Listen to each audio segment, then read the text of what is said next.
I've got a little bit different video style today. We usually, highlight land use issues, projects, trail conditions. But there's a lot of other things that go on behind the scenes for CORE. And today's one of our biggest fundraiser of the year. Happens near the end of July. And I'm going to show you what it looks like, what we do today, because it's kind of a cool partnership with a non-motorized group. So today we help with the Highlonesome 100 running race that's based right outside of Buena Vista. So we pair non-motorized activity, which is trail running, with off-road group. And a lot of people think, well, how would those two things go together at all?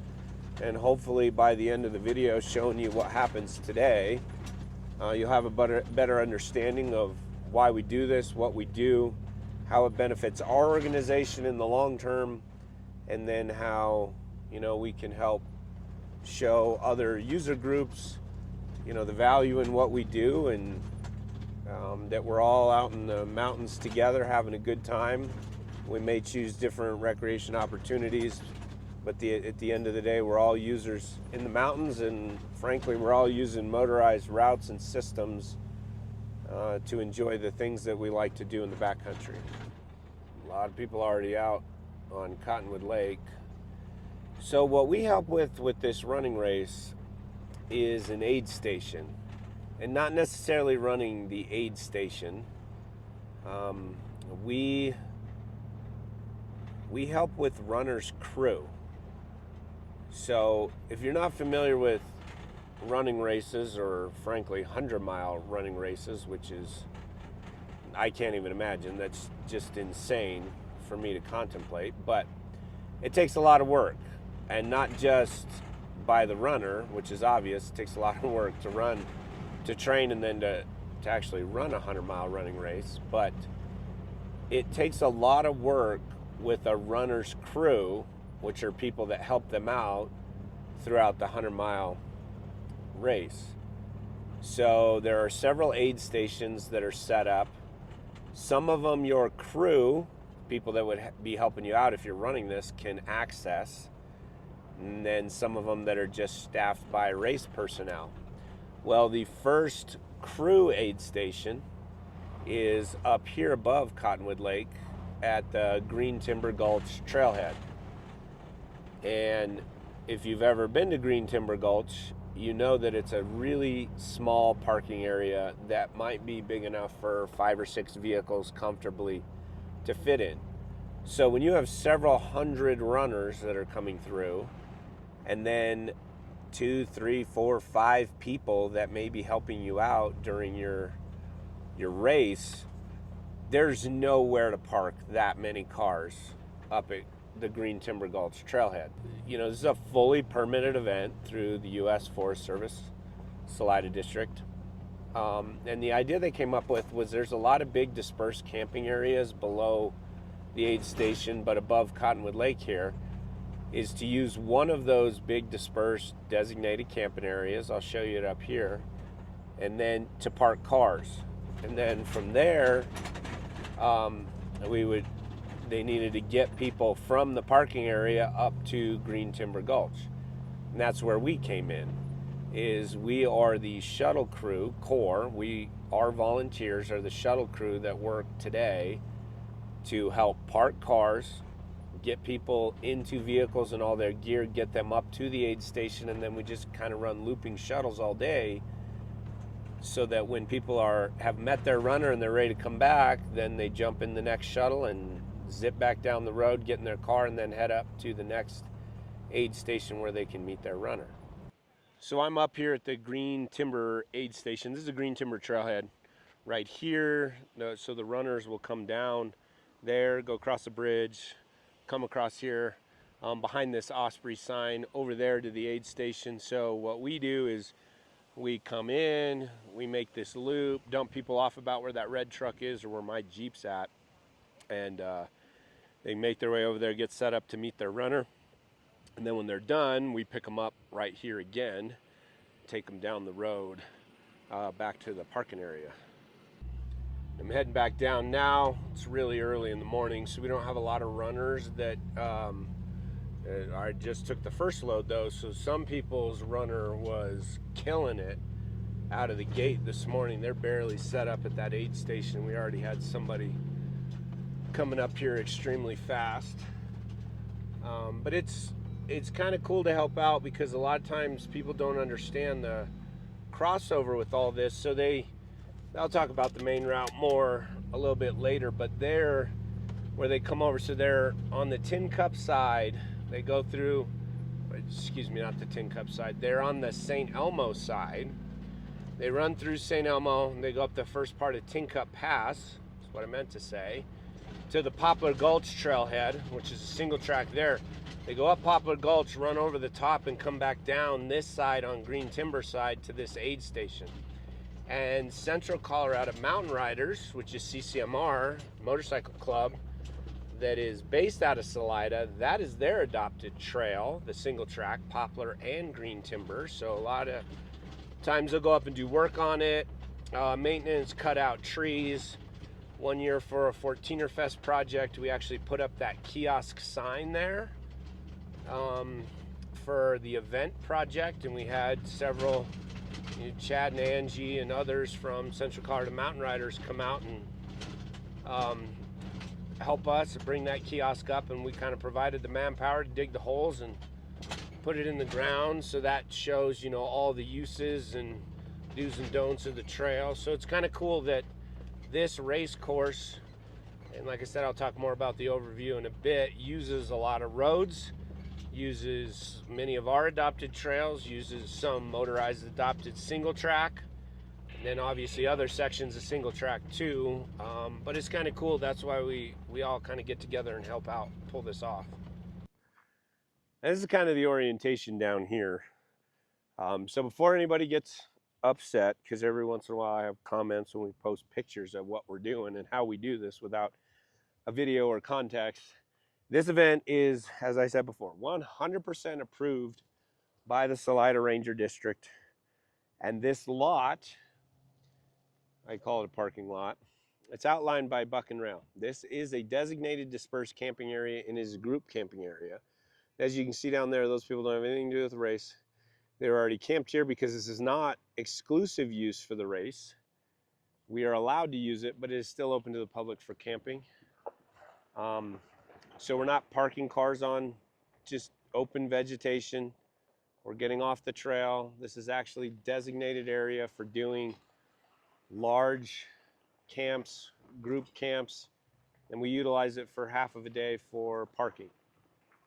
And so my guys down here park the cars. Shuttle line is over here on the left. Boy, we got a run on people coming in too. Shuttle line's over here to the left where Big Mike is and where Kurt's turning around. So then we just start loading people up, taking them up the road up there, dropping them off up there at the aid station. So we got some people that are rolling up here for aid station parking. So we send them down. Our guys that were down there where we showed you before park those vehicles, and then they get in and we take them up to the aid station. Have fun! Yeah, that's fun with the Jeep with no doors. All right, you're riding up to the Green Timber aid station. Tell me a little bit about yourself, where you're from and how your runner's doing and where your runner's from. Yeah, so I'm from Leadville, Colorado, just north a little bit from here, and runner is CC Williams. She's I think 6th place woman right now. She's doing pretty well. Yeah, doing really well. Good by her standards, and pretty good by most people's standards. Yeah, I think trained really hard for this race, and she's from Leadville too, right? She is from Leadville, yep. Yep, and so she trains up there at Leadville. Yep. I'm imagining, yeah. Yep, big miles all winter long through one of the more brutal spots to train in the winter, in my opinion. So cool. And are you the only one helping crew today, or do you have other? So her boyfriend's out here. He's kind of heading the crew work, but I'm going to be pacing the last 30, and then we have another friend out here that's pacing her 50 through 70. Sweet. Yeah. And then you're the only one going up to this aid station. Correct. Yeah. Awesome. Well, cool. Thanks for telling us a little bit of the background, and we wish CC luck the rest of the way. Yeah, thank you. So there you go. Get you a pretty good idea of how these trips work. You know, I'm a single person coming up for a crew on that runner, but you know, most of the time it's 2 people. This aid station, like I said, is really tight, so we don't do a ton of people on it. But wait a minute, there's the boss. I need to talk to the boss here. All right, there's the boss right there. That's the man. And that's the lifted RAV4 that rallies up here to the aid station every year. It does awesome too. So that was Caleb. He's the founder of this race. And obviously the director, the race director every year. So I always see him somewhere up here. Obviously he's got an entire race to work on, and we just do one part of it. But he's out and about checking on everything, seeing how stuff is going, sometimes even giving rides to people up from the parking area. But yeah, back to it. You saw how it works down there where we, you know, park vehicles and then get people in, get them up there to meet their runner, chat with them, talk to them about what we do with CORE. That a lot of these roads and trails are our adopted ones, so it makes it kind of cool for a crossover, motorized, non-motorized groups to work together.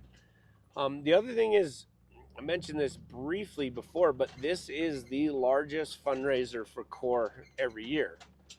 Now, this organization doesn't take, you know, a ton of money to run because all of our stuff is volunteers. I'm a volunteer. All of our volunteers are the same way. Nobody gets paid for anything, but we do, you know, pay for signs, sometimes kiosks, sometimes we get grants or sponsorships for some of that, but we pay for a fair amount ourselves, some trail tools.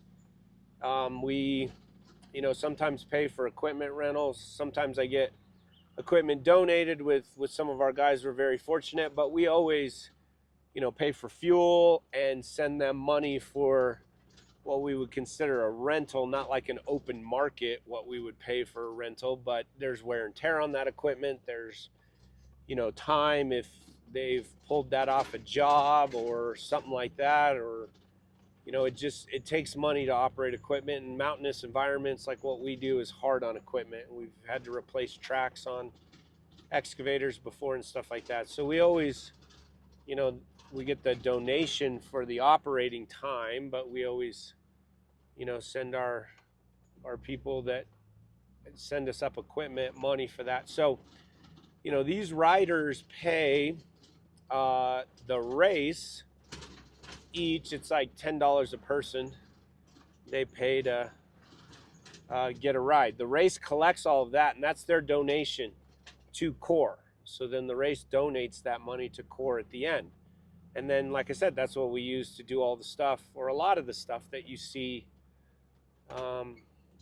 in our videos: trail work, trail maintenance, organizational operation. I mean, we carry our own full liability insurance, which was never cheap, and nothing is getting cheaper anymore. So there's just expenses here and there that go along with it. And this volunteer event for a single day really helps this organization run throughout the year. So it's fun to get out. It's an easy day driving up and back and talking to people, and then you know, having all of our volunteers come out and help out and spread the message, talk to people so that, you know, they know what we're doing and why we're doing it. Coming down, I've been passing shuttles all the way up, and I haven't said much. This is one of our shuttles too. That happens to be my wife right there. Look at that. She wouldn't even wave at me going up. All business, 2 hands on the wheel. But we got shuttles running up and back, and probably will continuously now because it's getting pretty busy. This is one of our shuttle vehicles right there. 2 more of our crew right there. I talked a little bit about the adopted trails. So if I show a little bit of an overview of the 100-mile map, we'll just look at some of the stuff that we are directly involved in, or you may know as a motorized user. So they run up the front side of the trail system for Antero, and then they come down the Antero Road and come where it tees in with Baldwin, and then all the way down through Baldwin Gulch and back out down to Chalk Creek Drive. So Mount Antero Trail System right now is adopted by High Rocky Riders, which is our local ATV club out of Buena Vista. They're the official trail adopter, and we've helped them. They've requested help, and we love helping anybody. So we've done a lot of work up through there on the Mount Antero trails, and even up to the Baldwin Fork, and come through St. Elmo. And then they go up the first part of Tin Cup to where I told you where they go over Poplar to Green Timber. We obviously have Tin Cup Pass adopted. Then once they get back over from this aid station, they run back over to Tin Cup. Then they go up the pass until they get up there at the head of where kind of Tunnel Gulch and Wildcat can tie in, and then they go down that way. So we've got Tin Cup Pass adopted. You've seen videos. I mean, we've cut Avi fields out of Tin Cup. We've done mud hole restoration on Tin Cup. We've done a tremendous amount of work. This race is always very thankful for that, because that ensures that not only vehicular traffic can continue over Tin Cup Pass, but then races like this don't have to deal with hazards on their course. And then aid station crews go up, meet them up towards the Hancock town site. So we obviously have Hancock Lake, Hancock Pass adopted over there too, and they utilize that area. They run past Hancock Lake and over Chalk Creek Pass and down into the Monarch side before snaking around a whole bunch of different routes all the way back to where they start on Mount Princeton. So there's several number of routes through there, and then the other one that I said, which is Poplar and Green Timber, which is the CCMR route. So you've got 3 different local organizations that have trail adoptions, and we have multiple ones where this race goes and intersects with roads and trails. And that's why I say that we're all different users, but we're out here doing the same thing. You know, the goal or the mode of travel may be different, but the destination is the same. And if any of these roads were to get closed in the future, or even other roads, it can directly impact how people can get into the backcountry to do what they like to do. I mean, today I've seen people hiking on this road, walking up this road. I've seen mountain bikes on this road. I've seen motos. I've seen ATVs. I've seen UTVs. There are people dispersed camping off of this road. We're obviously using it for the running race aid station. So the amount of use that goes into the mountains for people to do whatever it is that they want to do always comes from road and trail systems. And that's why it's important for user groups to understand that, one, but then 2, to work together so that, you know, we see it from different sides, we hear it from different perspectives, with the ultimate goal of always keeping our roads and trails open, which essentially keeps public access to do whatever it is that you like to do. We keep that public access to public lands open. Here's a crowd favorite right here. Big Mike coming back down, get another load. That nickname Big Mike came from this aid station shuttle in years past. All right, so for those of you that don't volunteer with us out on the trail or haven't yet, this is Big Mike's shuttle service, as you can see right there. And this is Big Mike. And the story from the name, right, Big Mike, came from Highlonesome several years ago, right? Yep. You gave a ride to some people up, and they're from Minnesota, right? Some Minnesotans up, and you guys were laughing and having a good time and listening to music, right? Right. Fun group of people. Serving some cocktails. Serving some cocktails. Non-alcoholic cocktails. Some mocktails on the way up. And then I got to take them back down, and Mike had set the expectation for these people so high that to them he became Big Mike. And they kept telling me how fun Big Mike was, and he was this 6'4", 300-pound big SOB that played great music, let them pick the station. They had drinks and they had a party all the way down. And I kept looking at him like, he was on our crew, this guy? And he said, yeah, Big Mike. You don't know Big Mike? And then I finally figured out they were joking, so I let him pick the radio station. We had a good time down.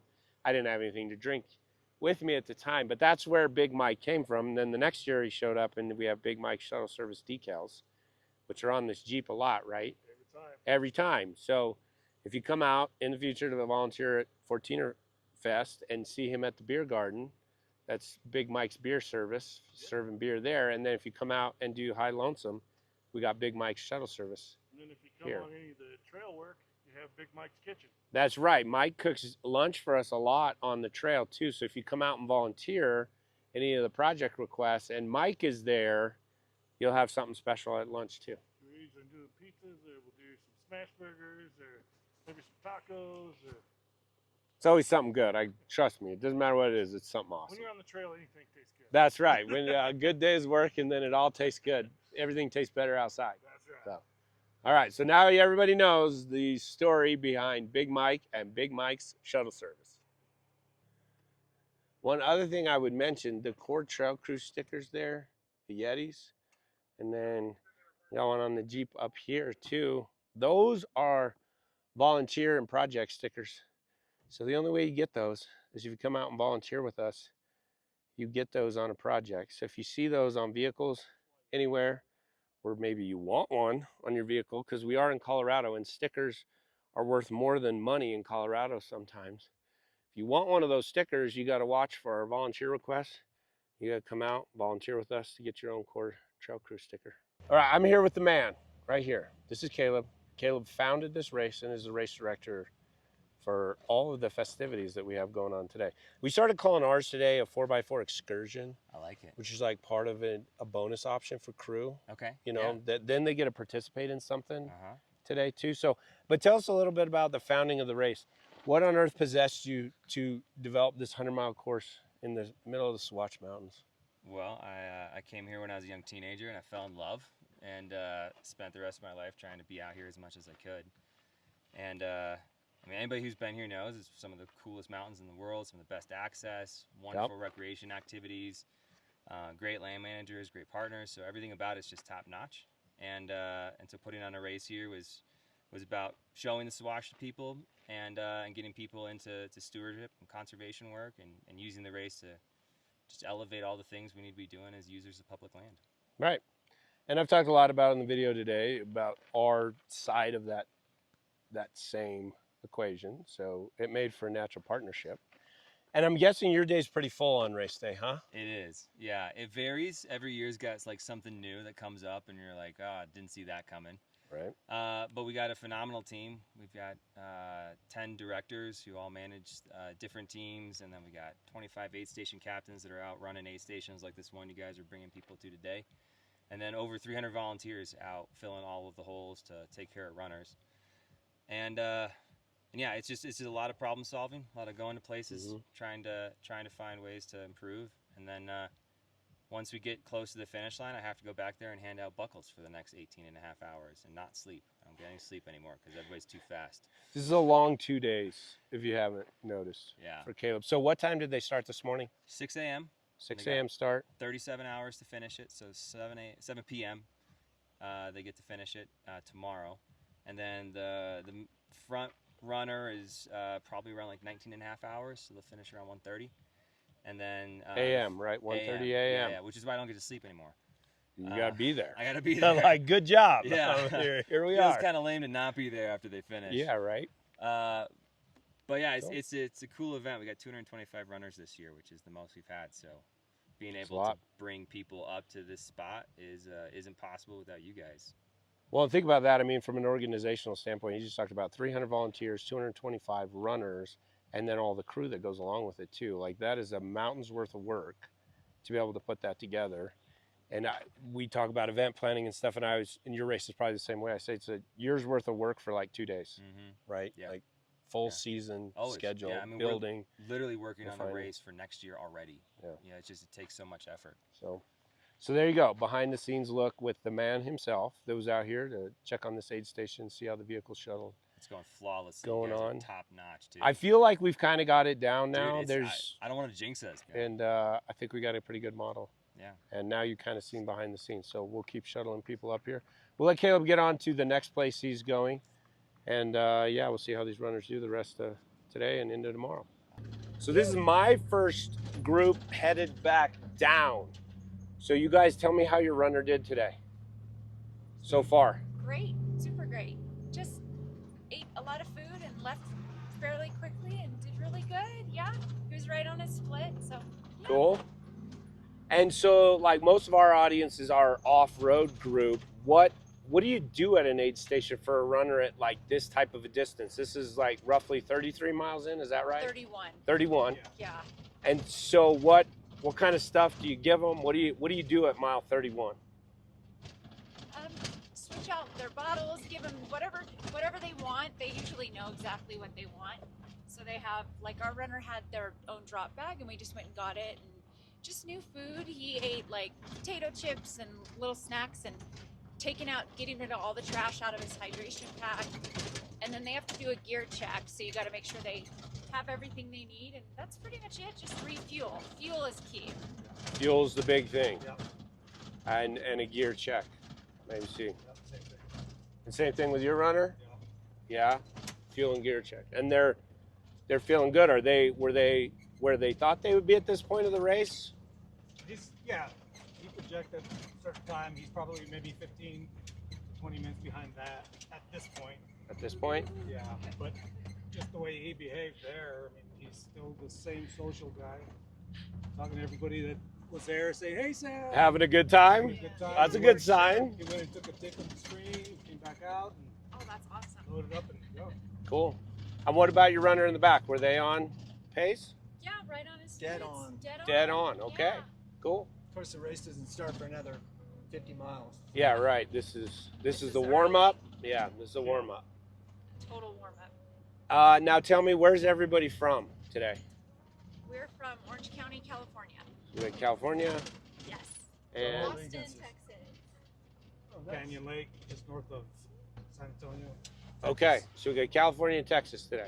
Nice. Two And- best states in the union. So, well, the second and third behind Colorado, right? It's pretty just- spectacular yeah. here. Yeah, it's beautiful. So I've transported people from West Virginia, Maine, California, Colorado, now Texas. So we've got a pretty good mixture of stuff. So, well, good. I hope you guys continue to have a good day. I hope your runners continue to perform where they're at and prep. So good luck along the way. Thanks. Thank you. Here's what we got now. This is kind of typical of the middle of the day up here in monsoon season, but it is dumping buckets down here at the parking area. So if you can imagine, the runners are running through this. So we're just kind of waiting the rain out here while it's dumping down here at the parking area. It's almost 3 o'clock. Usually our busiest part of the day is from noon to about 3 o'clock. There's people going up and back. Now I think we've got more people coming back that have already met their runner. They're going to keep going and head out.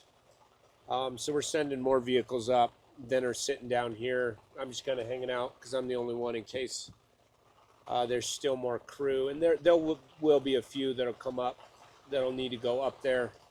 I think the cutoff for this aid station is not until 6 p.m. So we still have 3+ hours before that happens. So we're back in now, heading up. The rain has stopped for the time being. And this is probably the busiest I've ever seen it up here with just the public. So this area is obviously not closed. It's open to the public. All the campsites, even that trailhead there, and this road too. So you never know what you're gonna get when you're, we got 225 runners at least, or up to 2 aid station or crew members per runner that can go up to this aid station. And then, like Caleb said earlier, there's a lot of volunteers. So we have a lot of people on our own, but then you add the public into it and you just don't know what you're gonna find. And there's been people pulling trailers up through here or trying to, not being able to turn around, slow vehicles, all kinds of stuff. And then on my way back down just now, up here around this corner, there was an Audi that was apparently going way too fast and went over the edge with the front end of the vehicle. So we're gonna go, the people flagged me down, asked for help. So we dropped our shuttle load down there, and we'll go back up here and see what we can do to maybe get this Audi back on the road. So here's where we're at. We're gonna anchor to a tree uphill here, just so it doesn't pull my Jeep forward. We're gonna try and hook the winch onto that and then just pull them backwards and out, and we'll see what happens here. And Sean's got that hooked up, so we'll run the winch out and see. So that's pretty good. We hooked that up to the A-arm underneath there, winched that back just a little bit, and it wants to drag a vehicle. So we got that anchored up, but yeah, we're all set. Thank you guys so much. Yeah, for sure. Happy to help. I'm glad it was simple. Glad it was simple. We'll get you on your way. Okay, all in a day's work. We are headed back up now after pulling that Audi back on the road to the Green Timber aid station. And we'll see if, I'm sure there are people up here that need a ride back down. So we're going to continue moving people from up here down the road and back to parking lot so they can get on with their day and get to the next aid station. Yeah, fortunately there's a pretty good line. If anything gets interrupted during the day, it kind of takes some time. So. All right, it's slowed down significantly up here now. There's not near the people left that were there before. What time is it? It's just after 4:30 now, so this aid station's here till about 6. There's still some runners getting geared up, coming through right there, getting ready to go back out. Then they go down around here. But earlier I talked to you about a sign that we helped CCMR put up. It's right down here by the trailhead. Looks like we got a runner coming in too, and they're ringing that bell, so you guys will get to see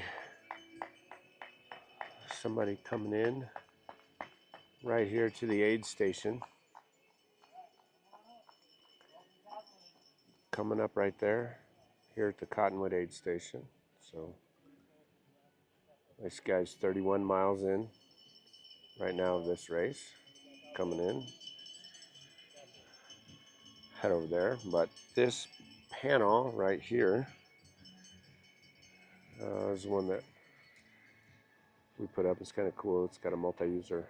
We just brought the last couple people down, so we're about done for the day. This parking area is severely cleared out.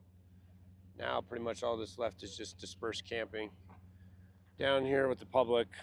I'm gonna stay here for the weekend, so we are just about out. So we're headed out now. It's just after, it's almost 7:30, and we're heading down the main access road out from Cottonwood Lake back towards BV. So a pretty good day. We got there before 9 o'clock to get everything set up. There was 225 runners in this race. They were allowed 2 crew per runner. So we probably shuttled, I don't know, between 400 and 450 people up and back. Parked probably close to 200 cars during the day. But you got to see a little bit behind the scenes, what we do and what a lot of our volunteers do, so that we can contribute to the fundraising of the organization. And we also, obviously, if you're a supporting member or a business sponsor or anything like that, we totally appreciate all of that. All the support helps everything. And when I was talking about today being kind of our biggest fundraiser, this is like our single day, one-time biggest thing that we do over the year in terms of just with like a fundraising goal, is this aid station shuttle. You can find all our information on the website. You can sign up for the email list on our website too, keeptrailsopen.com.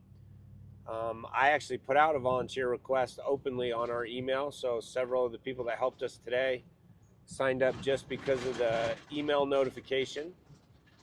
And you can follow our stuff on social media if you just want to keep up to date with what's going on, or if you eventually want to come out and help us out sometime in the future.